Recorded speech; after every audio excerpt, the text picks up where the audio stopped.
ఆన్లైన్లో చెక్ చేసుకోండి.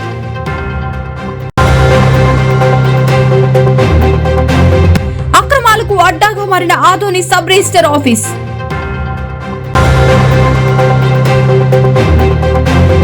బతికి ఉన్న వారికి డెత్ సర్టిఫికేట్ సృష్టించి భూములు రిజిస్ట్రేషన్.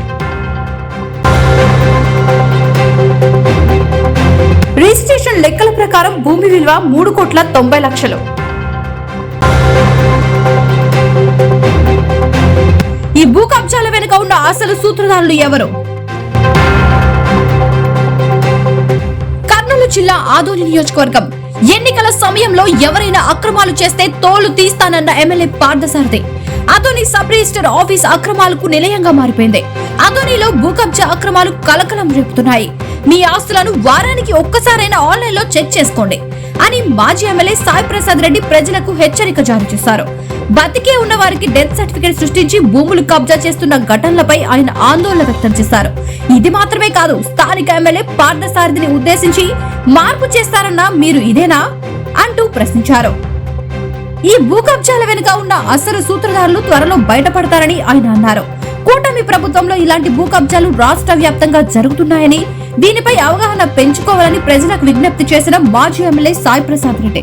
మండగిరిలోని సర్వే నంబర్ 321A 6 ఎకరాల 51 సెంట్లు ఉంది.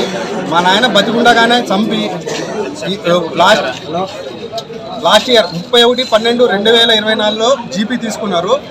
తీసుకున్న వాళ్ళు ఇంకోటి ఏమంటే వాళ్ళు ఇచ్చిన డాక్యుమెంట్స్ మా నాయన డెత్ సర్టిఫికేట్ ఇచ్చారు. ఎప్పుడు ఇచ్చారు? 23/6/2009లో ఆయన చనిపోయినట్టు ఇచ్చారు డెత్ సర్టిఫికేట్. అప్పుడు ఇచ్చింది పంచాయత్ సెక్రటరీ రేణుక అంట ఎవరో. ఇంకోటి ఏమంటే తహసీల్దార్ ఆఫీస్ నుంచి family member certificate A date issue చేశారంటే 23/6/2009. ఇంకోటి ఎగిటి ఆమ్దాల భాస్కర్ సన్ 28 మ్యారీడ్. ఆయన చనిపోయిన తర్వాత ఆయన భార్యకి ఆస్తి చెందుతుంది, కానీ మన ఇండియన్ లా ప్రకారము కొడుకుకి ఏ విధంగా చెందుతుంది ఆయన భార్య పేరు కూడా మెన్షన్ చేయలేదండి దీంట్లో ఏమంటే సబ్ రిజిస్టర్ గారు ఇప్పటికీ మేము కంప్లైంట్ చేస్తామంటున్నారు. వాళ్ళని పిలిపించి రద్దు చేయించమని అడుగుతుంటే 2 రోజులు టైం అడుగుతున్నారు. దీనిపైన మేము కఠినంగా చర్యలు తీసుకోవాలని మేము కోరుకుంటాం. మేము కూడా లీగల్గా ప్రొసీడ్ అవుతున్నాము. సబ్ రిజిస్టర్ వారిపైన కూడా చర్యలు తీసుకోవాలని మేము పైన కంప్లైంట్ చేయాలని డిఆర్ఎం కూడా మేము లీగల్గా పోవాలని ప్లాన్ చేస్తున్నాము. అన్న మా పేరు మోహన్ కుమార్. అన్న మేము 2 కొడుకులు, ఒక ఆడపాప. ఈయన మా తమ్ముడు సునీల్, నేను మోహన్ కుమార్, ఈయన ఈశ్వరప్ప. ప్రాపర్టీ ఎంతనా వాల్యూ? అన్న ప్రాపర్టీ సబ్ రిజిస్టర్ వాల్యూ 3,60,00,000, 3,90,60,000. ఇది ఎప్పుడు మీకు తెలిసిపోయింది ఇది? అన్న నేను రెగ్యులర్గా ఈసీలు చెక్ చేసుకుంటుంటాను అనమాట ఆన్లైన్లో. అప్పుడు నేను చూసుకున్నా ఈరోజు మార్నింగ్ చూసుకుంటే ఈరోజు ఇదంతా ఫేక్ వచ్చి నాకు ఈరోజే తెలిసింది. నేను వెంటనే వచ్చి ఆఫీస్లో అడిగాను, ఈ విధంగా చేశారు కదండి. నేను అన్ని డాక్యుమెంట్స్ క్రాస్ చెక్ చేసుకొని కూడా చూసినాను. ఏ దానికి పొందడం లేదు. ఫ్యామిలీ మెంబర్ సర్టిఫికేట్ తర్వాత డెత్ సర్టిఫికేట్ ఇచ్చారు. డేట్లు చేంజ్. వాళ్ళు సబ్ రిజిస్టర్ ఆఫీస్లో కూడా కొంచెం కూడా క్రాస్ చెక్ చేసుకున్నట్లు డాక్యుమెంట్స్ రిజిస్టర్ చేస్తున్నారు. మాకే ఈ పరిస్థితి ఉంటే ఏం చదువురాని వాళ్ళకి ఏం పరిస్థితి? ఆదోని ప్రజలు కోరుకున్నట్లే బాగా మార్పు తీసుకొస్తా ఉన్నాడు. మార్పు జరుగుతూ ఉంది, బాగా మార్పు జరుగుతూ ఉంది. మేము మార్పు అంటే ఏదో అనుకుంటాం, కానీ ఈ విధంగా మార్పు చేస్తా అని చెప్పేసి కూడా ఊహించుకోలేదు. ప్రజలు కూడా ఊహించుకోలేదు ఇది. ఎందుకంటే మన ఆధార్ కార్డు చేంజ్ చేసి మార్పు తీసుకొచ్చారు. మళ్ళా అది అయిపోయింది. తర్వాత ఆధార్ కార్డు మార్పు చేసినప్పుడు ఎమ్మెల్యే గతంలో ఏదైనా జరిగిందంటే తోలు తీస్తాను వాళ్ళందరినీ కూడా చెప్పే పరిస్థితి కూడా అందరూ విన్నారు. అది మేము చెప్పేది కాదు. అది ఇవి రెండోసారి. ఇది బతికిన వ్యక్తిని చనిపోయినట్లుగా సృష్టించి డెత్ సర్టిఫికేట్ తీసుకొని ఫ్యామిలీ సర్టిఫికేట్ పుట్టించుకొని వాళ్ళతో ఎలాంటి పత్రాలు లేకపోయినా అన్ని రకాలుగా రిజిస్టర్ ఆఫీస్కి పోయి ఈ పత్రాలు కానీ లేకపోతే ఈ చనిపోయిన డెత్ సర్టిఫికేట్ ఇచ్చి ఫ్యామిలీ సర్టిఫికేట్ ఇచ్చి ఏ విధంగా కూడా సబ్ రిజిస్టార్లో ఏది అడగకుండానే అంటే ఉన్నవాళ్ళు రిజిస్ట్రేషన్ చేయరు, కరెక్ట్గా ఉన్నవాళ్ళు రిజిస్ట్రేషన్ చేసే పరిస్థితే లేదు. ఇలాంటివైతే మాత్రము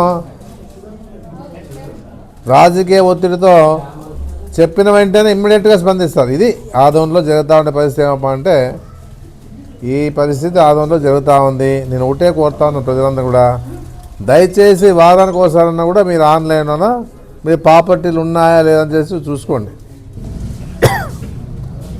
ఇది ముఖ్యంగా నేను తెలియజేస్తూ ఉన్నాను.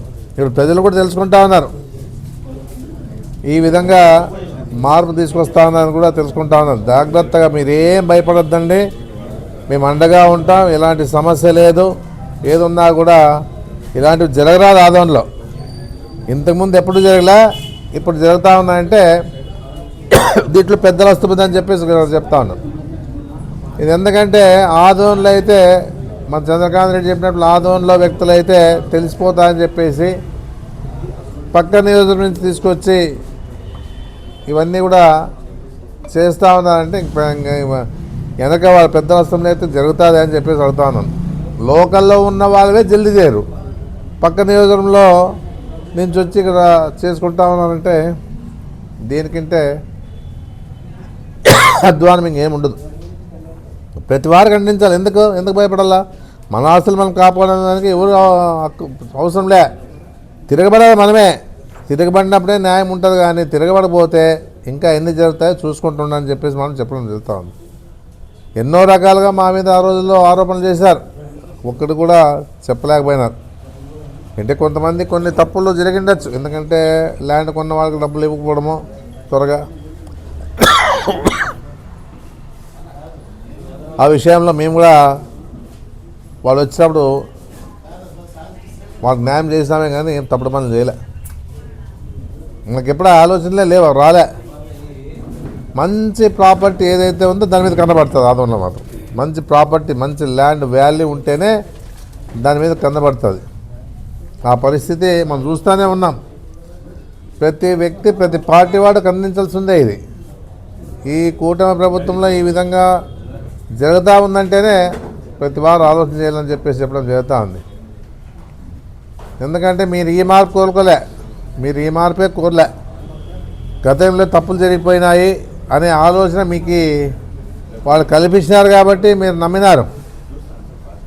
సరే మా టైం బాగలేదు, సరే ఏదో అయిపోయిందని చెప్పేసి మేము అనుకుంటాం. ఇప్పుడైనా కూడా మీరు అందరూ కూడా ముందుకు రావాల. ఇలాంటి సమస్యలు జరిగినప్పుడు అందరూ కలిసికట్టుగా, మీరు మనం అంతా కలిసికట్టుగా ఉంటూ ఎవరికైతే అన్యాయం జరిగిందో వాళ్ళకి న్యాయం చేసే పరిస్థితి వచ్చేదానికి మనమంతా కృషి చేస్తాం. మా పార్టీ ఎప్పటికీ అండగా ఉంటుంది. ఇలాంటి అన్యాయాలు జరగనిచ్చే పరిస్థితి లేదు అనేది కూడా నేను గట్టిగా చెప్తా ఉన్నాను. మీకు ఎప్పుడుగా ఈ పార్టీ అండగా ఉంటుందని కూడా గట్టిగా చెప్తా ఉన్నాను. దయచేసి ప్రతి వారు ఆలోచించుకోండి. ఇలాంటి సమస్యలు జరుగుతూ ఉన్నాయంటే పెద్దల హస్తం ఉంది అనేది మీరంతా గమనించాలి. ఎవరు ఉన్నారో కూడా నాకు తెలుసు, ఎవరెవరు దీంట్లో ఉన్నారో నాకు తెలుసు. అయినా ప్రూఫ్ లేనిదే మనం మాట్లాడదు. విన్నాం, ఎవరైనా కానీ ఏదైనా కానీ బయటకు వస్తుంది త్వరలో. ఎవరు చేసినా కూడా బయటకు వస్తుంది, మాకు తెలుసు అప్పుడే. అయినా మా మీద ఆరోపణలు చేస్తారు అనవసరంగా. ఇప్పుడు వైఎస్ఆర్సీపీ వాళ్ళు అనొచ్చు, అందుకే అది వచ్చినప్పుడే మళ్ళీ ప్రెస్ మీట్ పెట్టి అందరూ కూడా తెలియజేస్తా అని చెప్పేసి కూడా నేను తెలియజేస్తాను. నమస్కారం. న్యూస్ టీవీని తక్షణమే సబ్స్క్రైబ్ చేసుకోండి. నోటిఫికేషన్ కోసం బెల్ ఐకాన్ క్లిక్ చేయండి.